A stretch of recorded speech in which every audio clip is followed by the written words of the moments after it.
webinar. Good morning, good afternoon, good evening, from wherever you're joining. My name is David Imbago. I am the manager of the Yield Hub, and I will be the moderator of this webinar today. So before we start, I'm going to just go through. Just before you start, would you kindly assign me as an interpreter of French English? This is Moses. Yes, Moses. Thank you. Great, thank you. So I will go quickly through the house rules, some housekeeping notes. This webinar has interpretation in English, French, and Spanish. So please, at the bottom of your screen on Zoom, you will see that there is an interpretation sign that you can click and you can select the language that you will be using during the session. If you have any questions, feel free to put them on the chat in Spanish, French, or English, and we will channel them to our speakers in English through our internal translation. So the format for today's webinar is that we will start with a brief presentation from each of our speakers, then a short plenary discussion, and finally a Q&A session just to get some questions from your side and answers from our speakers. Please remember to stay muted during the webinar, and kindly let us know through the chat function and Q&A function on the webinar if you have anything that you would like to ask the speakers. Just remember to use the interpretation. We want to make this as inclusive as possible, so we have enabled this feature for you. And finally, this is a very safe space for everyone, so please do show mutual respect in terms of the questions that you ask and the interventions in the case that we have that. So before we go ahead and I give you some background on the Yield Hub, I would like to ask the speakers to introduce themselves. We have a fantastic lineup for you today, so I'll start with Lucy. Lucy, please. Sure. Hi, everybody. My name's Lucy. I'm currently coming to you from Bangkok, although I'm usually based in London. My role is I work with the UN Major Group for Children and Youth, which is a youth-led and youth-driven constituency that works with adolescents and young people to help them to advocate for their health and their rights, particularly in global and regional processes. So really relevant to the discussion today. I also sit as a youth representative on the WHO task force for this year's high-level meeting on UHC, where we'll be trying to bring forward the voices of young people on the issues that matter most to them, particularly SRHR. So really excited to see how the discussion today can feed into that process and beyond. Back over to you, David. Thank you. Thank you so much, Lucy, for joining. And thank you so much for the work that you do on youth engagement in UHC and in other topics as well. Next, Shakira. Thanks, David. It's wonderful to check in and meet many young people across the world, and also congratulations on this being a first ever Yield Hub webinar. You're asking the question that everyone dreads, tell us about yourself. So very briefly, I'm a public health practitioner and I hold a dual role between UN Women and the World Health Organization. Outside of that, I consider myself an activist, a social entrepreneur, and based in Johannesburg, South Africa. Great. Thank you so much, Shakira. And it's great to see you again. I just saw you a couple of months ago in Ecuador and in Thailand, and it's great to see you online today. Up next, Richard.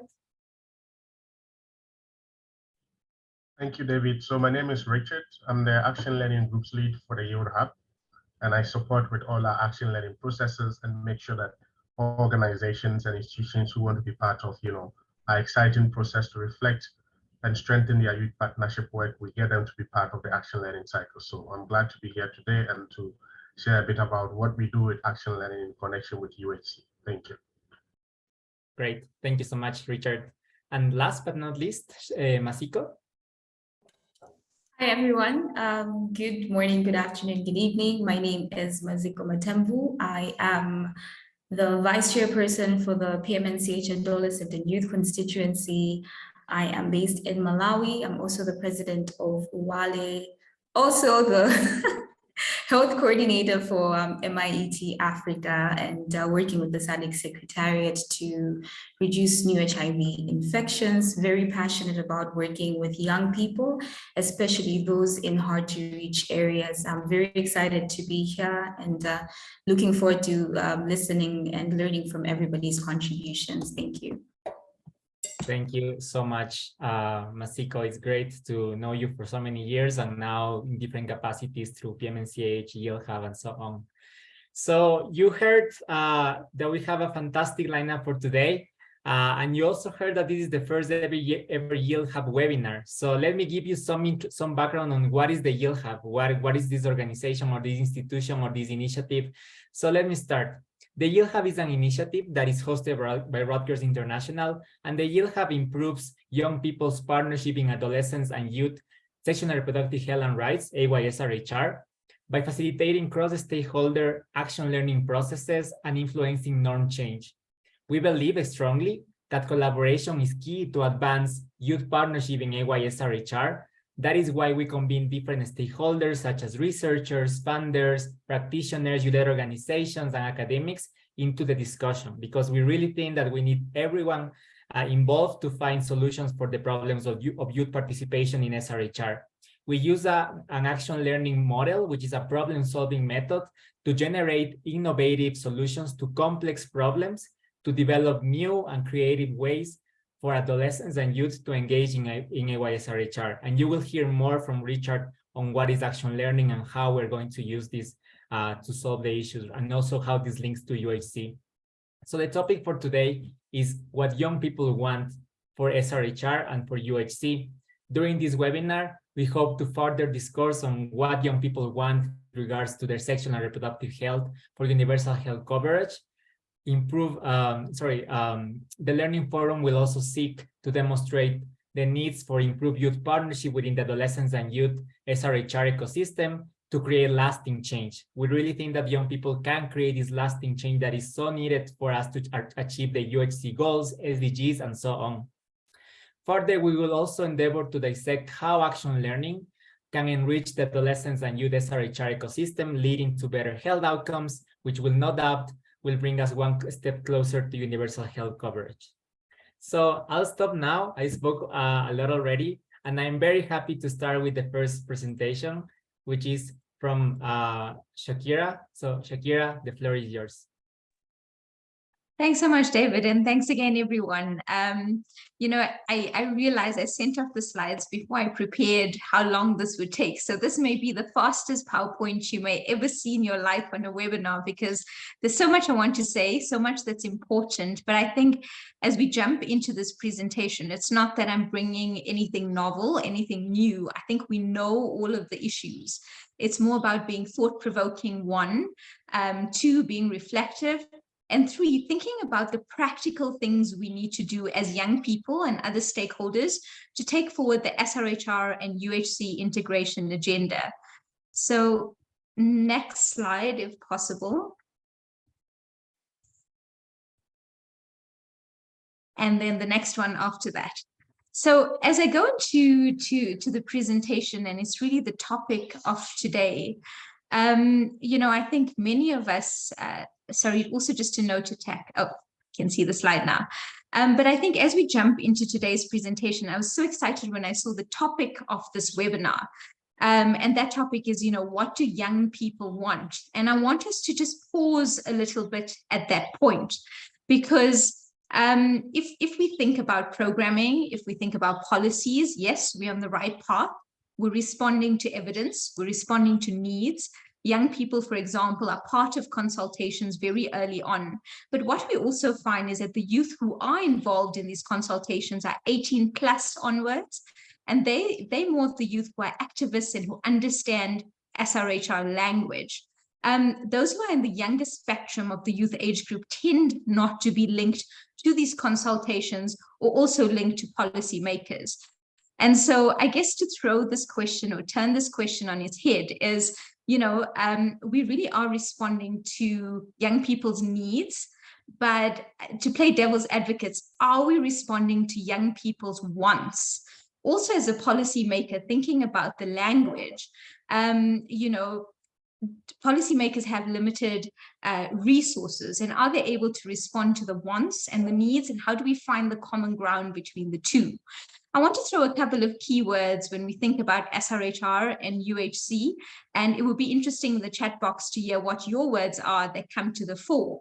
And if we think about the generation today, if we think about SRHR and UHC, working on the ground level, but also different networks, the biggest issue is information. How do we support each other? How do we get to places of support? What are the safe spaces? Our health services, safe spaces, our school safe spaces. Our generation is interested in social justice. How do we leverage that for universal health coverage? Our generation is interested in being cool, in hanging out. And at the crux of SRHR, I remember this one professor I used to speak to is talking about love and relationships. So as we pop over to the next slide,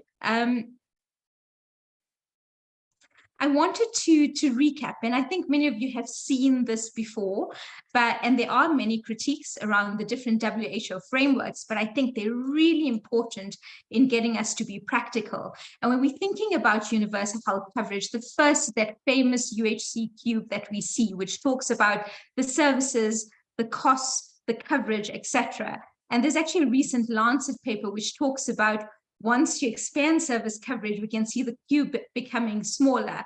But overall, I think when we're thinking about the agenda, we need to think about where young people's wants and needs and activism fits into that cube. We know, again, from the evidence, we're looking at healthcare financing, healthcare workers and their attitudes serving as barriers to healthcare facilities and accessing healthcare services. So I think that these two frameworks, which you can go off and read on your own if you haven't seen before, but I think they're really important to our integration agenda. Next slide. So jumping ahead, a slightly more modern version of how do we integrate SRH into universal health coverage. A few colleagues of mine at the World Health Organization have put this handbook together. And this handbook, again, sort of provides the points of where we can include the youth SRHR agenda. Are we talking about planning? Are we talking about benefits packages?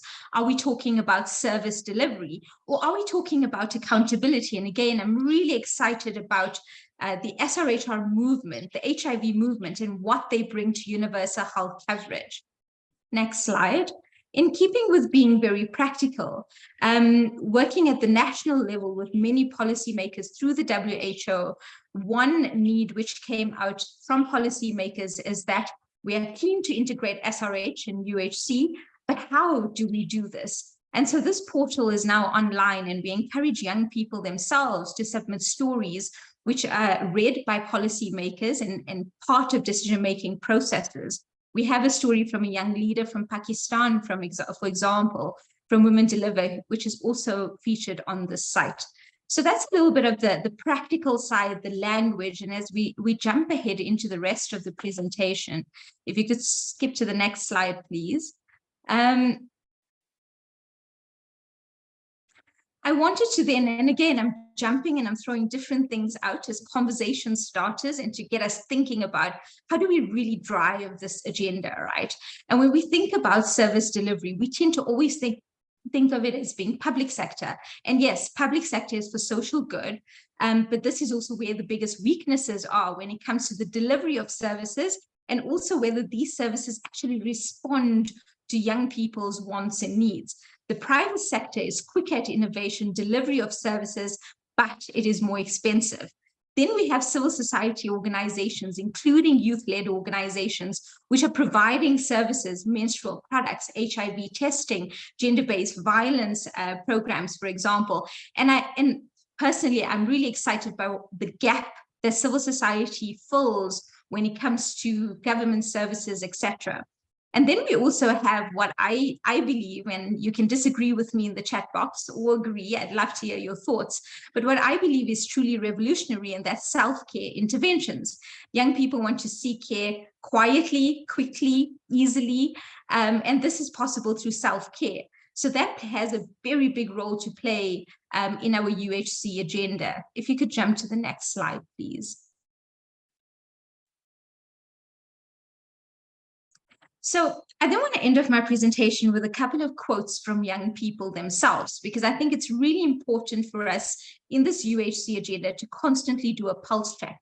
what tends to happen is we look or we check in with young people at the beginning of a process, sometimes at the end of a process. Sometimes these processes or the check-in points with young people across different sectors tend to be 5 or even 10 years, for example.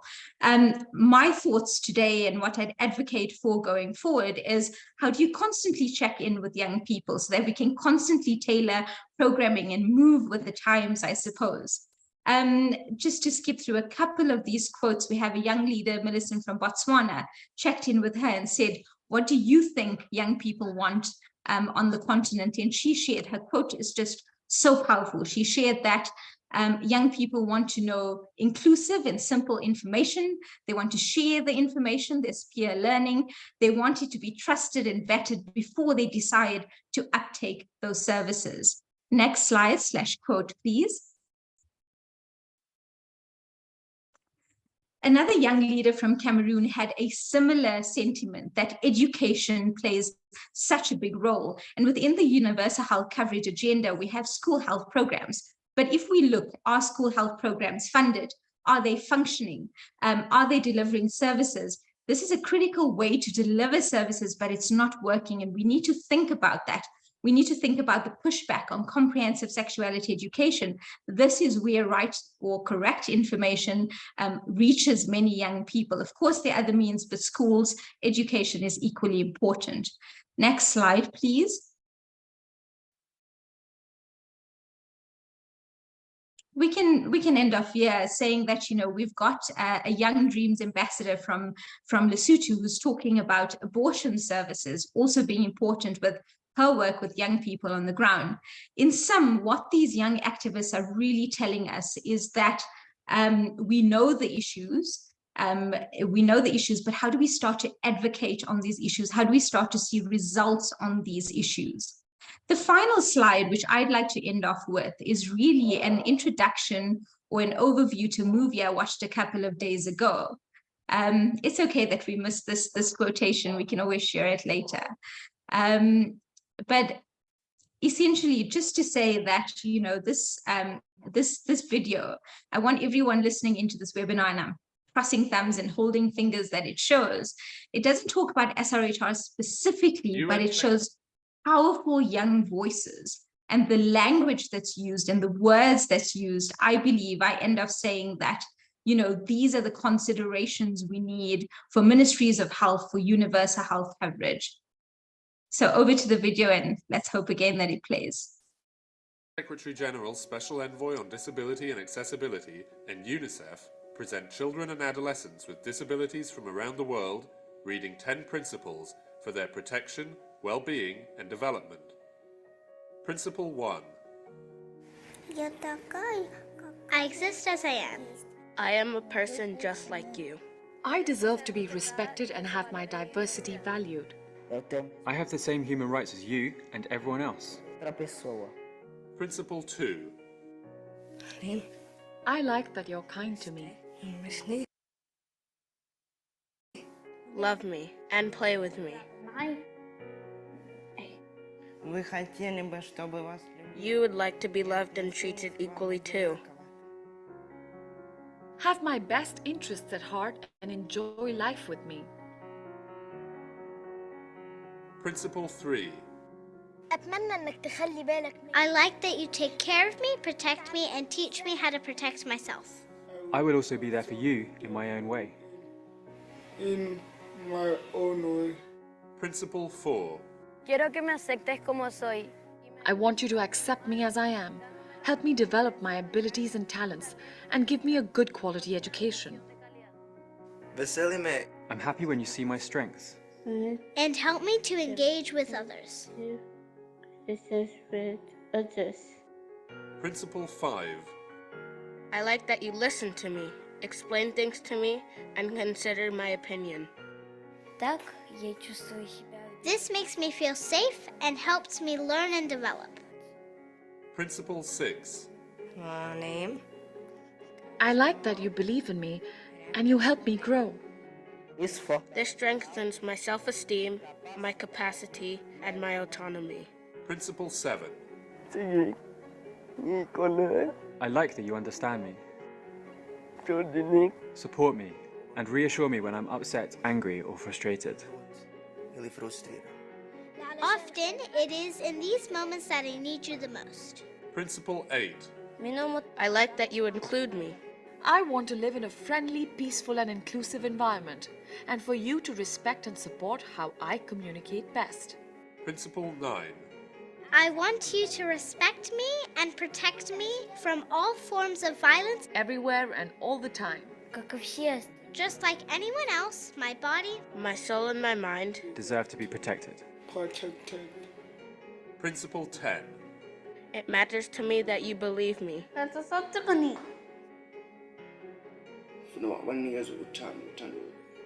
I need to be trusted, just like you. These 10 principles are part of a new campaign initiated by Maria Soledad Cisternas Reyes, the UN Secretary General Special Envoy on Disability and Accessibility, to promote good treatment of children and adolescents with disabilities.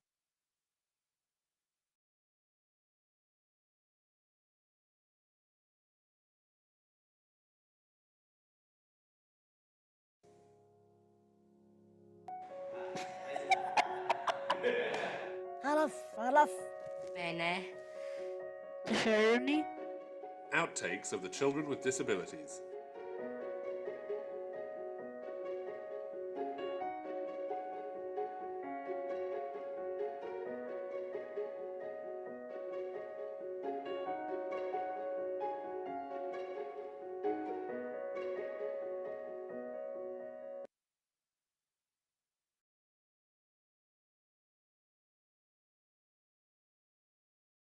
Shakira, thank you so much for the presentation, and thank you so much for ending on the high note, especially with the quotes and also with this video.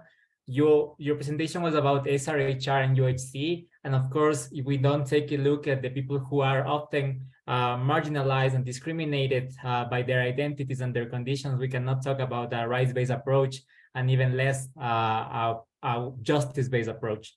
So thank you so much for sharing and for being so thought-provocative. I'll stop now again, and now I'll hand it over to Lucy Fagan so we can talk about youth participation in UHC. Great. Thanks so much, David. And also thanks, Shakira, because I think you set the conversation off so beautifully.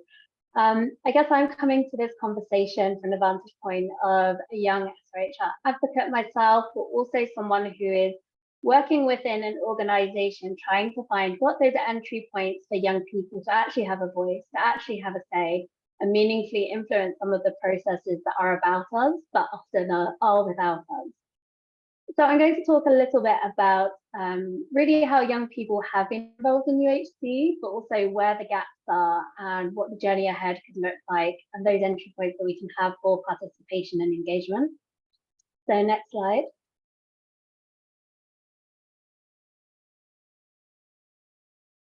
Great, and I think we can just skip to the next one as well. Oh, and there's a rogue URL in there, but don't worry, I'll come back to that one later. So I think I just wanted to start out by debunking a myth, because I think all too often when we talk about UHC, or when we hear people talking about UHC, it's often framed as, you know, this really technical issue. It's about finances, complicated things that young people couldn't engage with and shouldn't engage with. And the fact is that that is not the case at all. UHC is a really critical enabler for all the issues that we're passionate about, for, you know, the ways in which we can achieve our right to health and well-being. And it's fundamentally important to the issues that we're trying to address as young SRHR activists ourselves. And bringing this agenda to people, ensuring that it's truly what we call people-powered, is going to be really critical in how we achieve this. So next slide.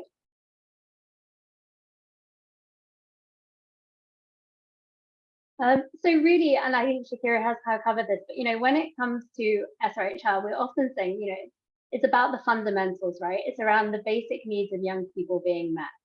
So as young people, we have a right to SRHR that actually meets our needs, that's accessible, that's high quality, that empowers us, so we have the right information, but also the kind of services we need that are available to us in our community, that are youth-friendly and non-stigmatizing, and actually have provided us with, the kind of care that we need. So self-care, for example, not just thinking about, the way things have always been done, messages around, for example, you shouldn't be engaging insects. Actually, how can you engage insects safely, and how can you access the kind of resources and capacities that you need as a young person. So this conversation doesn't always translate easily into conversations around UHC, which are often focused very much on healthcare delivery. So we need to bring the two together, right?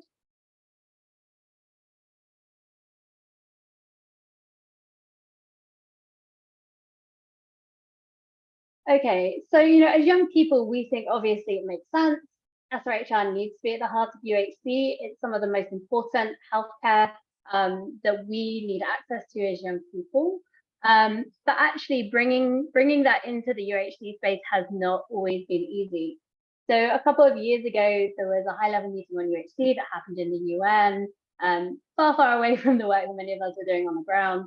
But was a conversation really for governments to come together and start to commit to what progress towards UHC might look like, whether that's mobilization of domestic resources, so how you're allocating money towards your health system, how you're looking at issues around quality, how you're starting to think about, what kinds of services need to be covered in your essential packages of care. And this conversation obviously was really important, but one of the really big issues that I think was missing in this was very much around sexual and reproductive healthcare. So conversations carried on, many stakeholders involved, but actually, again, trying to get any language around the inclusion of SRHR services was really, really challenging. And although many stakeholders came together, particularly from civil society, I think, and youth-led organizations, but with buy-in from member states and governments to say, actually, this is something that needs to be there. We need to recognize this fundamentally in the language. That was very, very hard to do, and actually, didn't make its way into those final outcomes in the way that a lot of people would have wanted. And that, feels sometimes like it's very removed. That's a conversation that happened in New York. But we've seen those same kind of pushbacks and opposition happening at regional level. We see that happening at country and community level. And really just thinking about actually, now we're here, we're starting to think about how countries move towards UHC. And yet we actually see, sometimes the progress that's being made on SRHR being even more challenged. So, is this healthcare? Should we be investing in it? Do young people, or even actually, any adult in our society have the right to this kind of affirming healthcare? These are really challenging conversations that many of us as youth advocates are trying to navigate. So as we start to think about, what does it mean to achieve UHC? We as young people need to be stepping up and making sure that the challenges that we are having, the advocacy we're doing around SRHR is intrinsically linked to UHC as this enabler to be able to realize our rights. These are not two conversations we have in two different spaces. They are conversations that need to be tied together. So where do we go next? And on that note, I'm going to move to the next slide.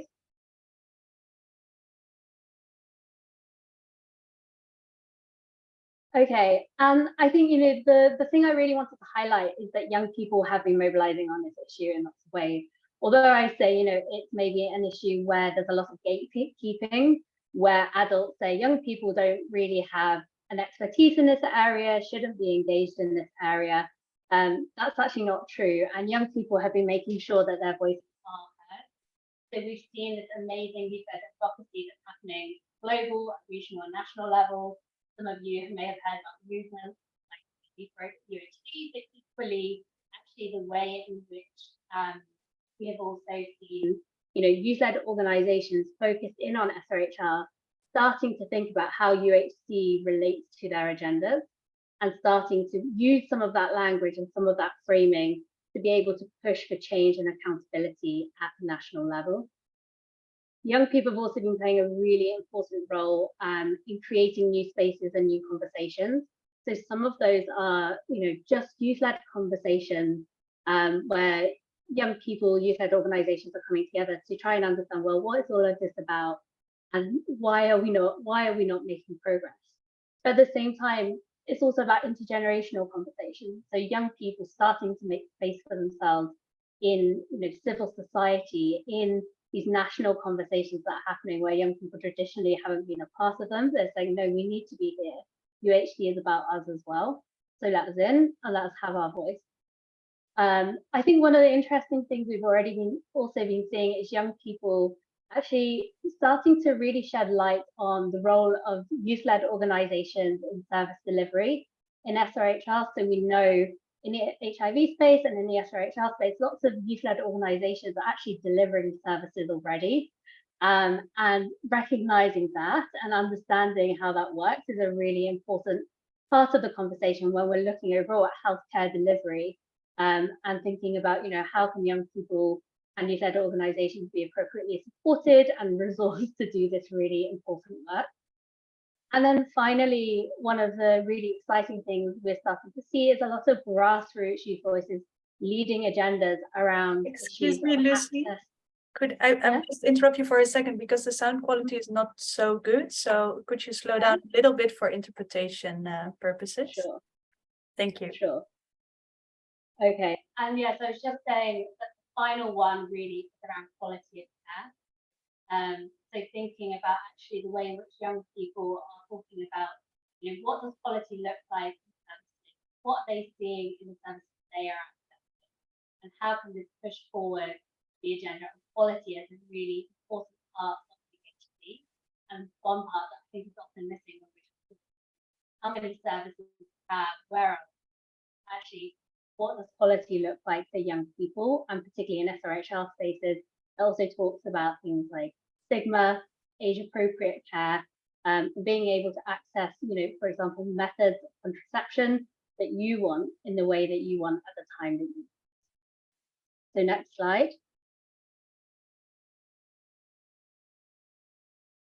So I'm just going to touch on this very briefly. I talked about the fact that there was a high-level meeting on UHD that happened all the way back in 2019. SRHR wasn't really on the agenda then. Well, the world is gearing up for part 2 of that conversation. So this year, in 2023, there will be another high-level meeting on UHD. And it gives us another opportunity to, as young people, shed light on where things have improved, where things haven't improved, and making sure that actually we get more progress on issues around SRHR in this declaration. So we know during COVID we saw a lot of challenges. We had services that, for example, were completely shut down during COVID, so young people weren't able to access the kind of care that they needed. We've also learned lessons about what works. So, digital access, more inclusion of self-care, and actually moving this conversation forward in a way that's really, really positive. So how can this picture, like high-level meeting, actually be about what works for young people and to open up the conversation more? Lucy, we cannot hear you. Sorry, there's something wrong with your audio. Would you mind changing mic? I think that you're wearing AirPods, right? Okay, give me a moment. I will try. Yeah, it's much better now. Oh, strange. Didn't do anything, but okay, that seems fine. Yeah, so I was just saying, there is a process happening this year, and as young people, it's a really important entry point for us to engage. So I'll talk a little bit more about what the action agenda looks like. But I think I just want to highlight, this is a process that we can and should be aware of, and one where we want to create entry points for youth to engage. So we have the action agenda consultation, and my next slide will talk about that a bit more. But this is leading up to a multi-stakeholder hearing where young people can have an opportunity to have their say on their priorities, on their experiences, and we hope that SRHR will come out there really strongly. And then through to the high-level meeting itself, which happens in New York. So next slide, and I'll just talk a little bit about the action agenda and the fact that you can actually feed into that right now. So WHO brought together different stakeholders to produce something called the action agenda for this year's high-level meeting on UHC. This is really a statement of high-level political messages about what member states, what countries need to include in this year's high-level meeting on UHC tracking the progress that's been made, but also where things have maybe not progressed well, where some of the commitments that were made in 2019 haven't been delivered, and what are some of the unmet needs and emerging issues that need to be considered. So this is actually open for consultation at the moment. And I really wanted to say to you as young people, use this as an opportunity to tell governments very clearly that this is what young people want, how SRHR fits into UHC, and making sure that that's high up the agenda.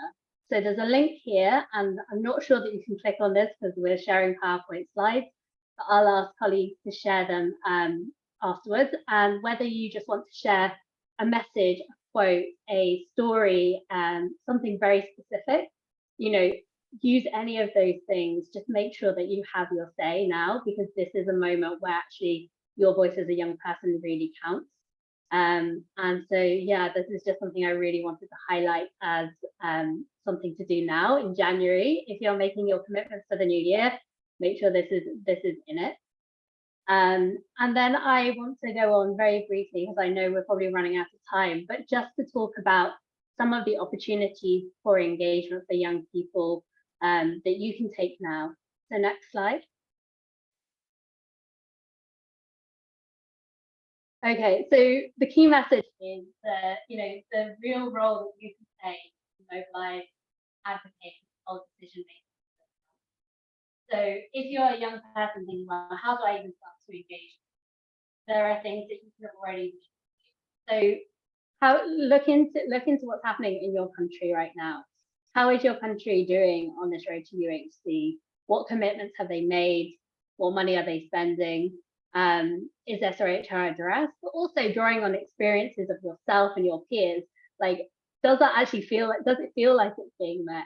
Do you feel like you have access to the healthcare that you need when you need it, and at the level of quality that you need? And as young people, we're so well networked, right? We have so many connections into other young people, but also to our families, to our communities. And it's really important not to forget the power that has. So start those conversations, leverage your social media, your advocacy platforms, but also just the conversations you have with your friends and your families and your community members to start the conversation on, health coverage, on SRHR, and how some of these things actually relate to your day-to-day life, because these can sometimes feel like big extra things. Actually relating it back to what you see in your community, what needs to be done is really, really key. And then also to build solidarity and connection with other young people. So some of the power and the progress that young people have made on this issue is because we've done it together. So you're not alone. We've got 170 young people in this chat right now who are excited about SRHR and UHC. So how can we connect together to become a movement and drive this forward? And then the last slide I just wanted to cover was actually talking about some of the things that my organization is doing that we would love you to be a part of. So over the next few months, we're organizing some online capacity building sessions for young people and youth-led organizations on UHC. So you've heard from Shakira a little bit about actually, the technical issues around this. We want to organize some capacity building so you understand how this is framed, how you can use this in your day-to-day work, whether that's advocacy, whether that's service delivery, whether that's anything else, really making sure that you feel like you have the capacity and knowledge to be able to engage in the conversation. We'll be organizing some regional consultations. Some of them will be online, but some of them will also be community level to gather young people's priorities for this year's high-level university. And we're really keen to have a specific track on SRHR to make sure that this issue is so important to adolescents and young people contribute really strongly in that consultation process.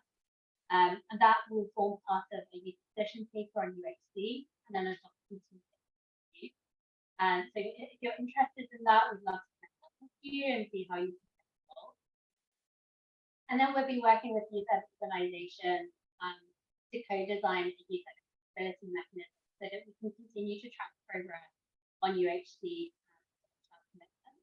and to be able to shed light on what's happening and really to bring through stories from the community level as well, to say commitments may have been made. This is what it looks like. This is what it feels like. This is about And then finally, we want to host more conversations to understand, how are you in your youth organization actually involved in the delivery of, to be able to share some of the types of knowledge that young people are giving us about actually their role. Yeah, these are all the messages I wanted to share, but I hope that this is something that excites you, because I think this is the beginning of a really great journey we can take to mobilize the SRHR youth community on UH. Great. Thank you so much, Lucy, for the presentation.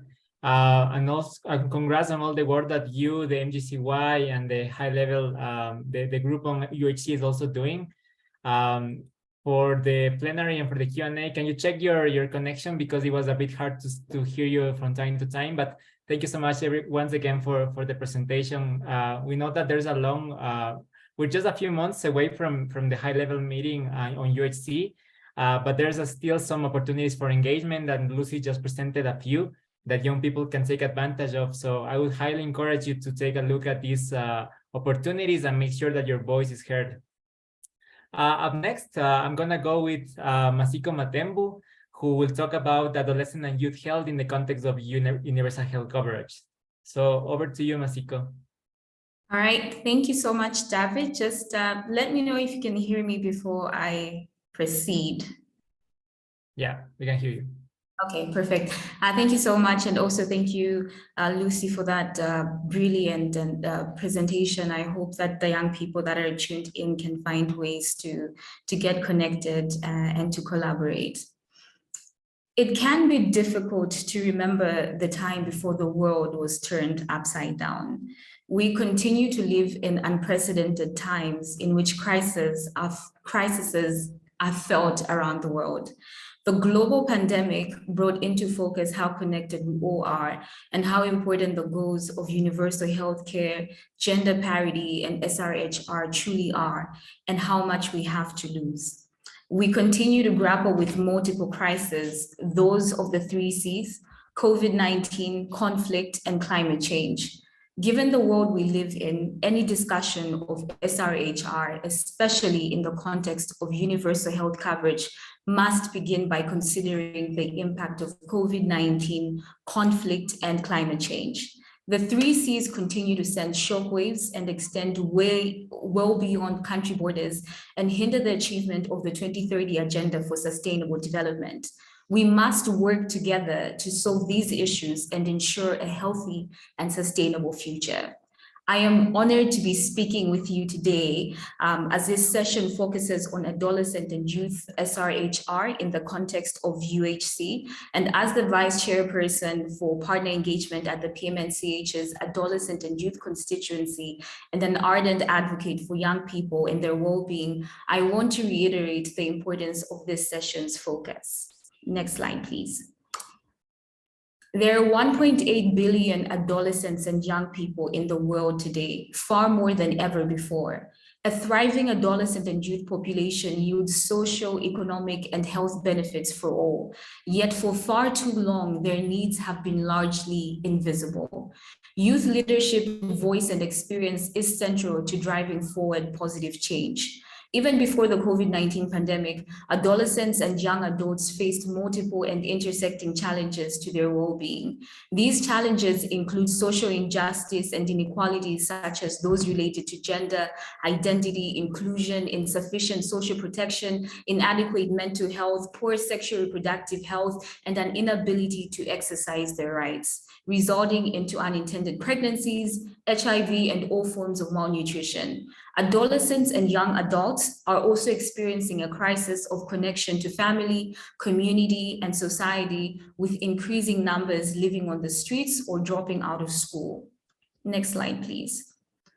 The global political landscape as it relates to adolescent sexual and reproductive health and rights is grave, and women and girls are being robbed of their right to choose. The Roe versus Wade repeal is an example of the distraction erosion to SRHR and have catalyzed and energized opposers of SRHR further.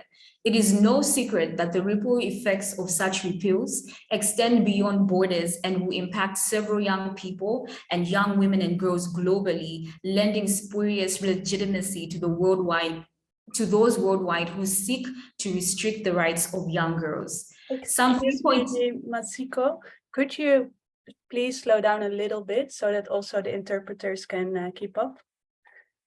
Thank you. Perfect. Thank you. It's just the passion, and then all these statistics just gets me fired up. But thank you so much. I am definitely going to slow down. Some 3.9 million unsafe abortions among girls aged 15 to 19 years occur each year.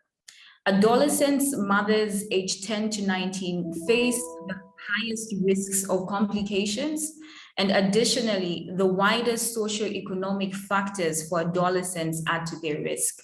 They may be too poor to pay for safe care or transportation to access it, travel long distances which could dangerously delay access to abortion. Structural barriers such as lack of parental consent can impact the utilization of essential family planning services, combined with fear of stigma and shame, increase the possibility of adolescents seeking unsafe alternatives. Now more than ever, increasing commitments for young people's well-being, especially as it relates to their SRHR, is the need of the hour. Next slide, please. And that is why PMNCH, the world's largest alliance for women's and children's and adolescents' health, has launched the 1.8 Young People for Change, a global youth-led campaign to mobilize more and better action for adolescent well-being, including in relation to young people's sexual and reproductive health and rights. This campaign is beginning the countdown to the Global Forum for Adolescents in October 2023. Next slide, please. The forum is driven by a new definition for adolescent well-being, underpinned by 5 interconnected domains.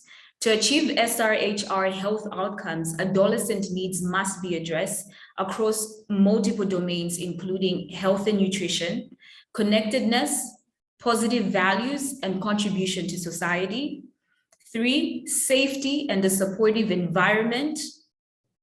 4, learning, competence, education, skills, and employability. And lastly, agency and resilience. Next slide, please. In the spirit of nothing for us, without us, because if it's without us, it must be against us, youth voices from across the world will be at the center of the forum and the campaign broadly. In the year leading up to the forum, an agenda for action for adolescents will be developed in partnership with young people to inform and drive advocacy efforts.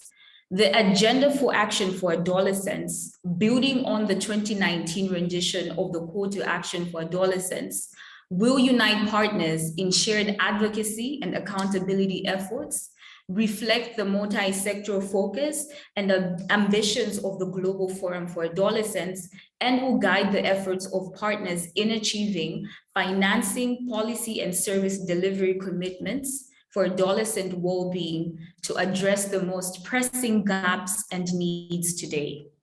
The demands of more than 1 million young people will be captured through a PMNCH chatbot.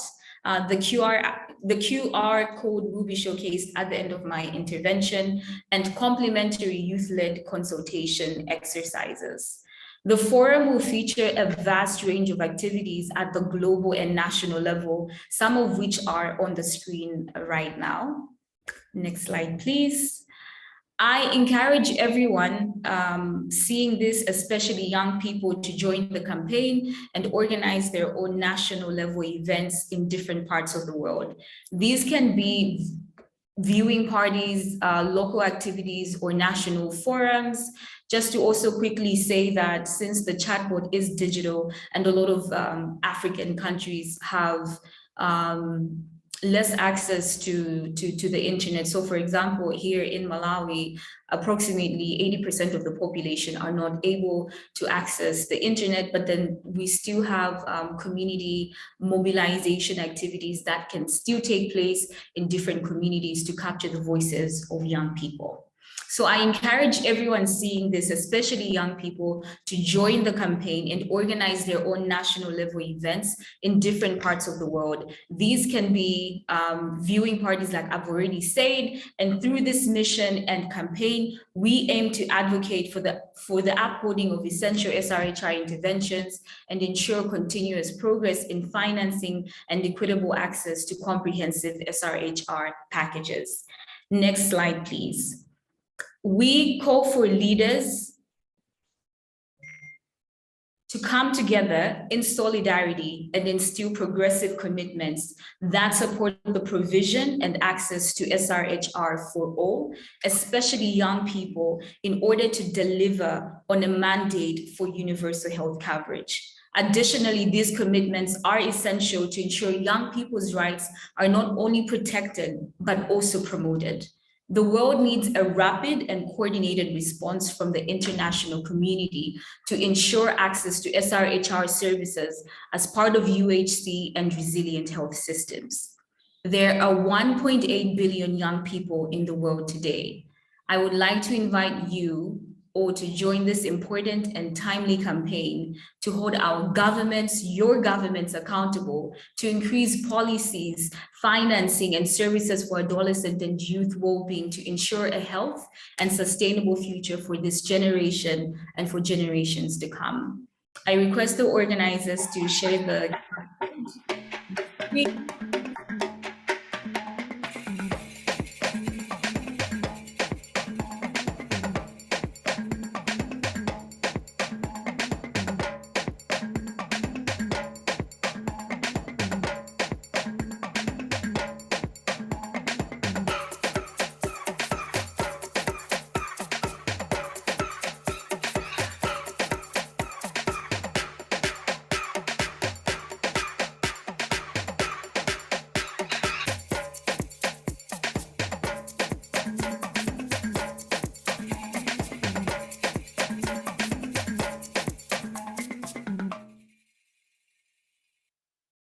Yay.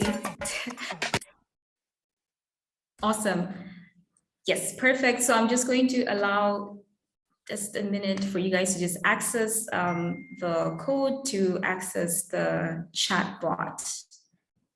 But thank you so much and looking forward to our collaborations moving forward. Thank you. Thank you so much, Masiko, for the presentation. It's exciting to hear all these events that are happening this year. I was going to say next year, but it's 2023 already.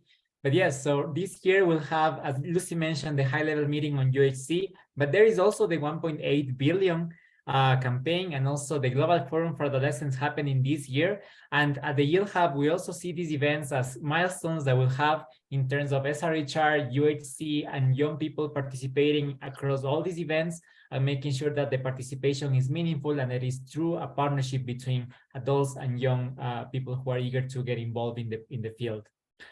Thank you so much once again, Masiko. We'll also share the slides later so people can scan the code and check the chatbot and just share what you want in terms of adolescent health and well-being. And last but not least, I'm very happy to give the floor to my colleague, Richard.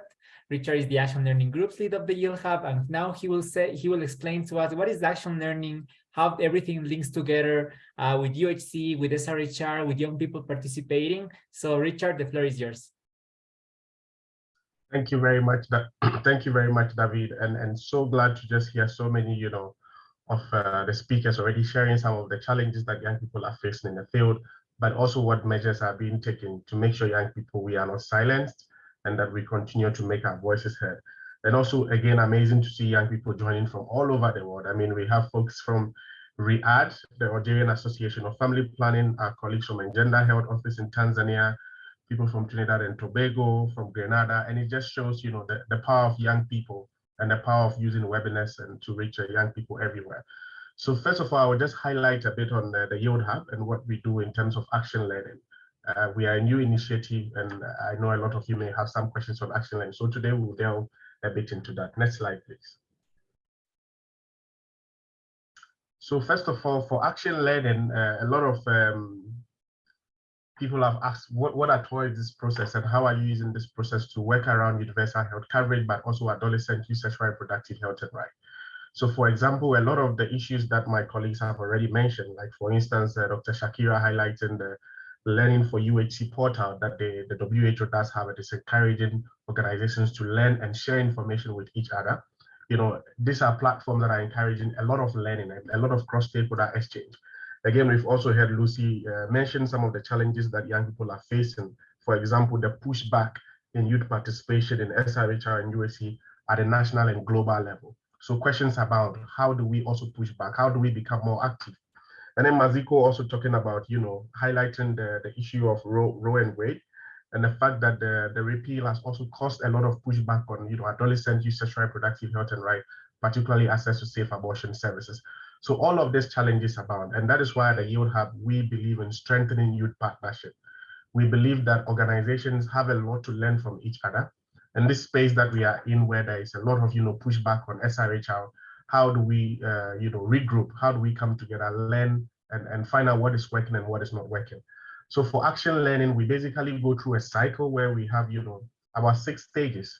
We invite organizations and youth-led organizations, funders, implementers, and even donors working at various levels of adolescent youth sexual reproductive health and rights to come together for a period of 4 to 5 months.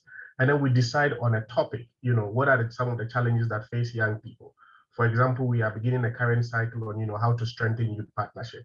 And so during action learning cycle, these are the phases we do. Excuse me, Richard, could you please slow down a little bit as well? Okay. Thank you.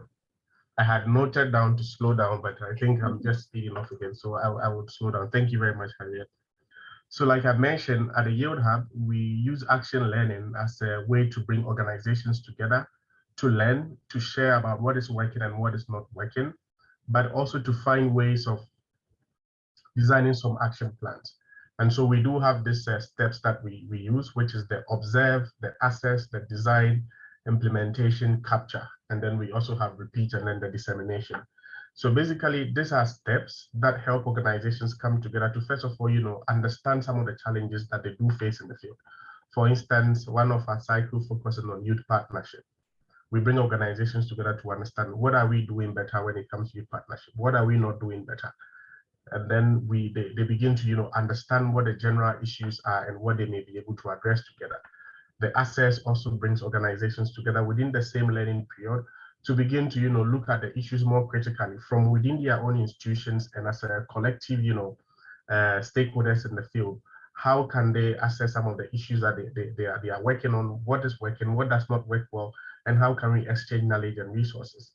And then these organizations also come together again to look at design and how they can, you know, put forward some practical action steps that they want to implement to help them resolve some of the issues that within their own organization they face, and also what they can solve together as a collective. So these are just some of the action learning process. They also go to implementation, capture, and when you go into the Yield Hub website, you will see a lot more about, you know, how this process works. But for us, we can go to the next slide. For us at the Yield Hub, we believe that action learning is really a great approach for organizations to learn together. We have seen that there are a lot of, you know, donors who are funding, you know, initiatives to achieve outcomes and results, which are very important. But we all also know that within this field that we work, there is a lot of learning we are not doing together. There is a lot of sharing that we are not doing together. We all develop toolkits, resources, you know, and how do we share them? If an organization is in somewhere in South Africa and is implementing a youth-led accountability project, and there's another organization in Guatemala wanting to implement the same project, how do they benefit from what someone has already done in South Africa so that they don't even repeat the same, you know, mistakes, or they don't have the same obstacles, so that we can use funding effectively. So action learning basically is a dedicated space where we make sure that organizations come together and learn and share and collectively address some of the issues that they face together. And so it's a very, let's say, organic space where it's not about performing. It's not about coming to, you know, show that you are doing the best work or you are achieving the right results. No, it's a space where we are saying, come into the space, What work are you doing? What is not working? Be honest with yourself and let others share and help you improve. So we believe that by using action learning, we promote this cross-stakeholder perspective and input on the specific problems that we have. For example, Lucy shared on some of the pushback that at the country level young people are facing when it comes to meaningful participation in UHC and SRHR. But we also know there are youth movements out there who are finding ways to still meaningfully engage in the processes despite some of these challenges. So again, how do we learn from this movement? How do we learn from their tactics, their approach?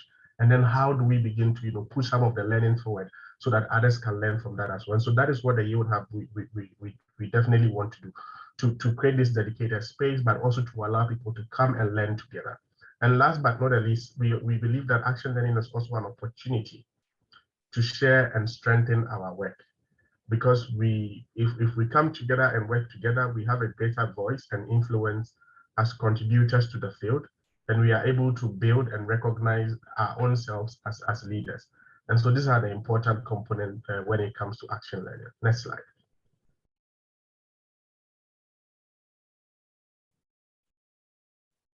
And so this is just a short video that I'm going to show you from one of our action learning group members who shares her experience with participating in our first action learning cycle focused on, gender, but also more specifically how we should be intersectionality plays a role in a lot of the programs that we implement and in our various work. So this video is from Ola.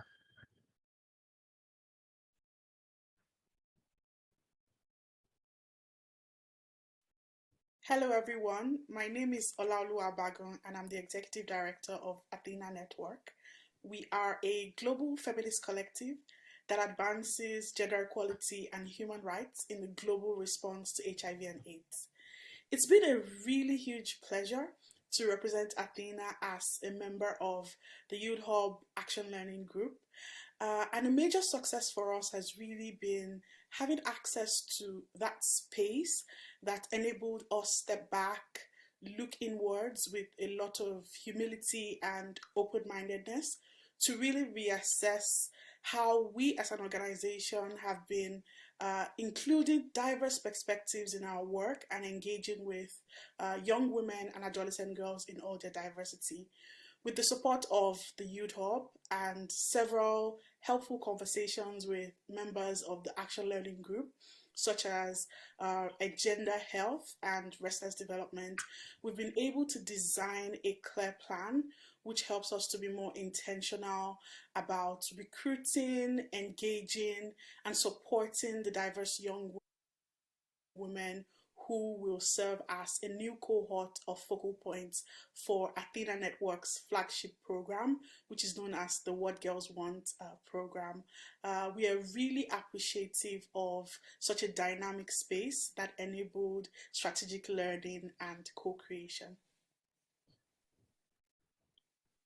So that's a short video from Ola, one of our Action Learning Group members in our just ended Action Learning cycle, sharing experience of the process. So in the next slide. In the next slide, we are also inviting you all. We are just so happy to have so many of you here today. We've run our first Action Learning cycle, which has ended. We've started a new one, which is on how to measure the impact of youth partnership.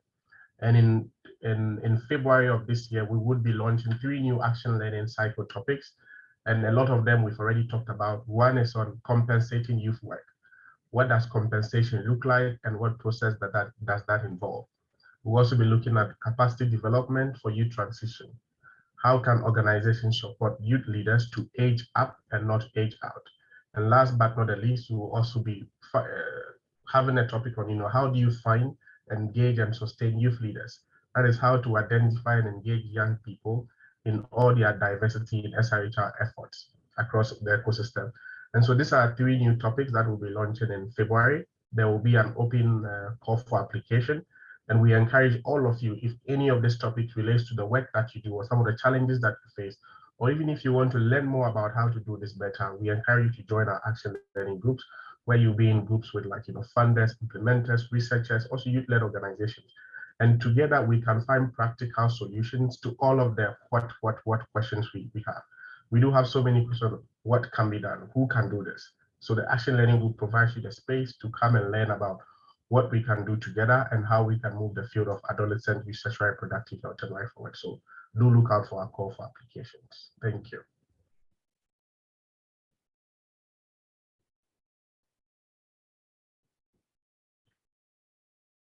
Thank you so much, Richard, for sharing what we do at the Yield Hub. As Richard mentioned, we already concluded our first action learning group, which was focusing on gender and inclusivity. We're starting a second group on measurement of youth partnership. What does it mean? How do we measure success in the field of youth participation in SRHR? And we're about to launch 3 more groups in February, which will focus on compensation, inclusivity, compensation, aging up versus aging out, and finally, how to be more inclusive when it comes to recruitment of young people. So do follow us on social media and check our website for more information in February once we make the call for applications. Now, I know that we don't have much time, but I hope that people can stay in the webinar for a bit longer.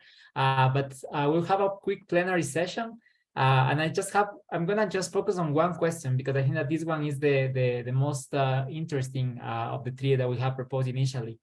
So I'm going to ask our 4 panelists to answer to this question, and I will follow the same order that we had for the presentations.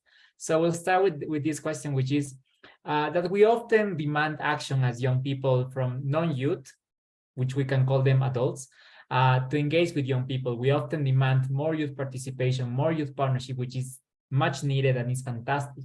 But my question is, how can we also expand and improve youth-to-youth collaboration? How can we avoid duplication of efforts? How can we avoid conflict and some level of competition even among young people?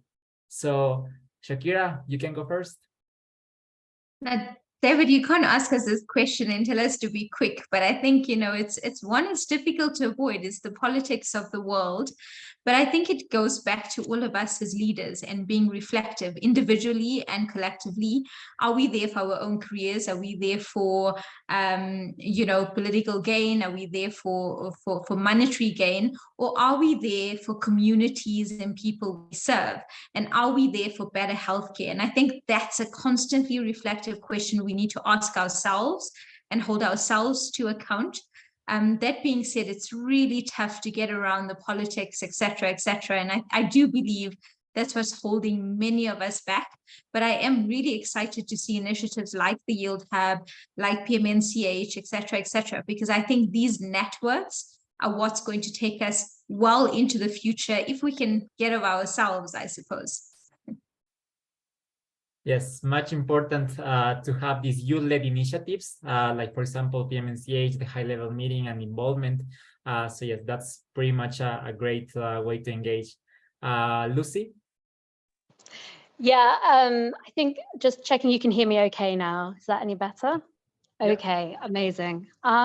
Yeah, so I mean, it's a really important question, and I think it's particularly important at the moment where we know resources for youth activities are often, in short supply. Youth-led organizations can sometimes be put into a position of competition rather than collaboration because we're all trying to survive, trying to sustain our activities. So, I think there's probably 2 parts to this. One, that, youth-led organizations need to be stronger in shaping the systems around them to say, actually, these kind of structures and systems for resourcing, for participation that prioritize sort of individuals and one organization over collective action can be really problematic. So maybe putting a little bit of responsibility back on the adults again. But equally, much like Shakira said, I think it's about finding commonality of purpose. I'm seeing some really amazing collaborations building between youth-led organizations, because when it comes to fundamentally what we're doing and why we're doing it, we share so much and we have so much that we can add value to in each other's work that doesn't rely on other stakeholders to do that for us. So I think it's about creating more spaces to come together and find those commonalities, find those values, and recognize that we're not all bringing quite the same thing to the table, and that's actually where there is strength then in fostering more collaboration. So yeah, this could be a whole discussion in and of itself. Maybe it's a new action learning cycle, David. Yes, definitely. I mean, we have so many topics that we can discuss in the future. I mean, this youth collaboration is something that we need to explore more, because there is the other side of the coin, which is competition in the end. I mean, there's just as little resources available out there, and people are competing for them. So what does it mean in practicality for communities, for the people that we serve, for our advocates, and so on? So yes, totally agree with you, Lucy. Masiko, what do you think about this?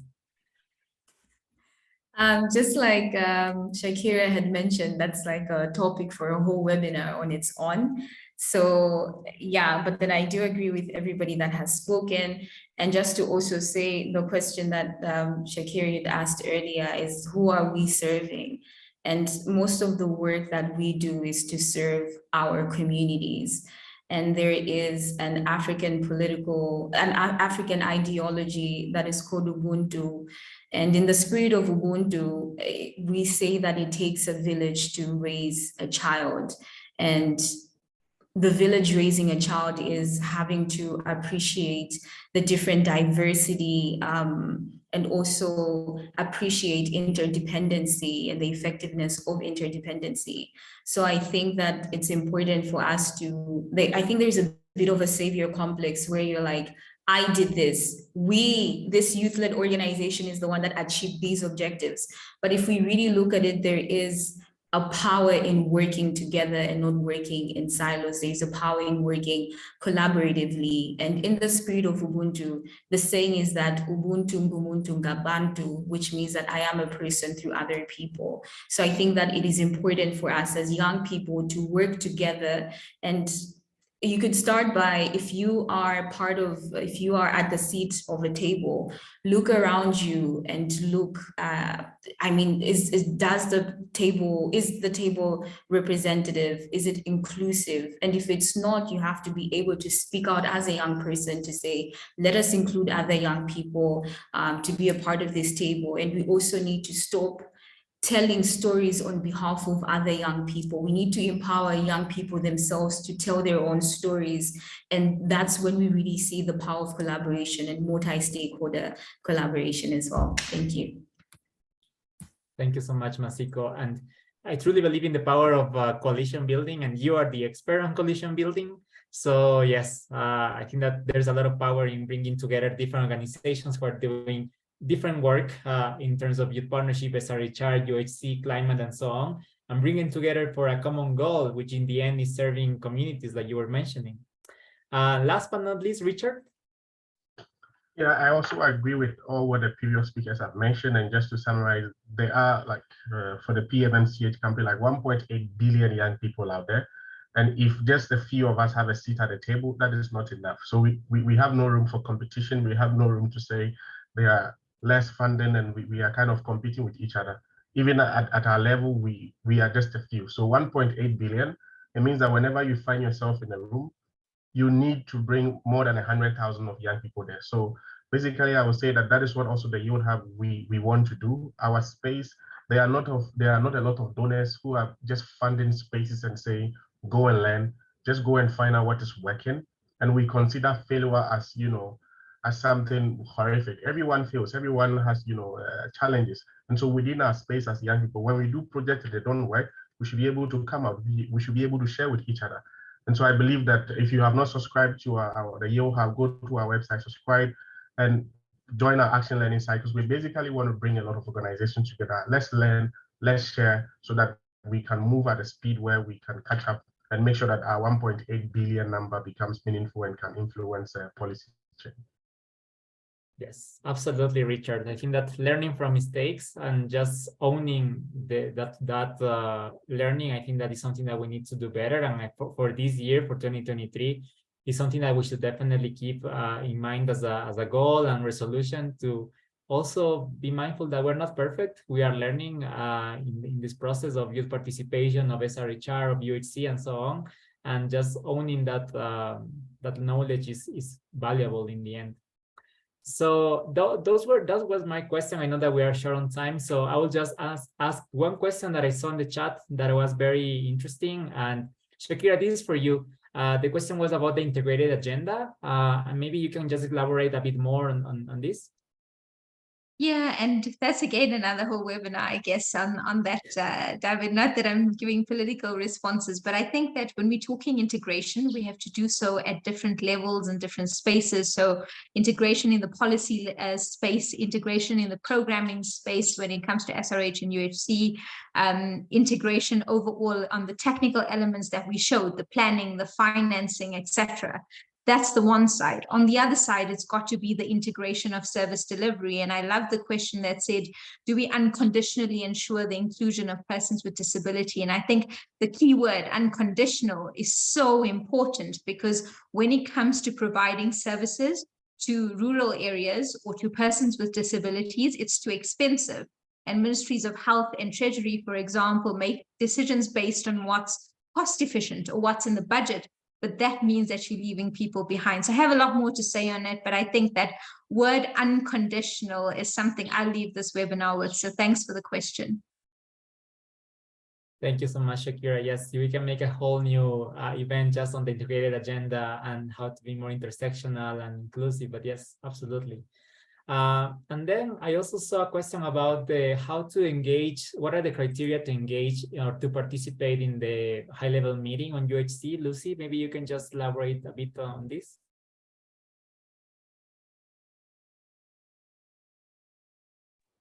Yeah, absolutely. So we're running an accreditation process at the moment. So either for youth-led organizations who already have something called ECOSOC status, which we know isn't many youth-led organizations. So what we're doing is a matchmaking service where we are working with civil society partners to free up spaces in their delegations, and then we are matching youth applicants to those. So what I can do is share some details with David and colleagues after this session that can be circulated to all of you. So if you want to run a local consultation, if you want to participate in a high-level meeting, we can support you to do that and provide more information on how to access some of those training opportunities as well. Great. Thank you so much, Lucy. And maybe one more question for Masiko is, do you have any practical activity that people can take to engage in the 1.8 billion campaign, something that they can do right away after this webinar?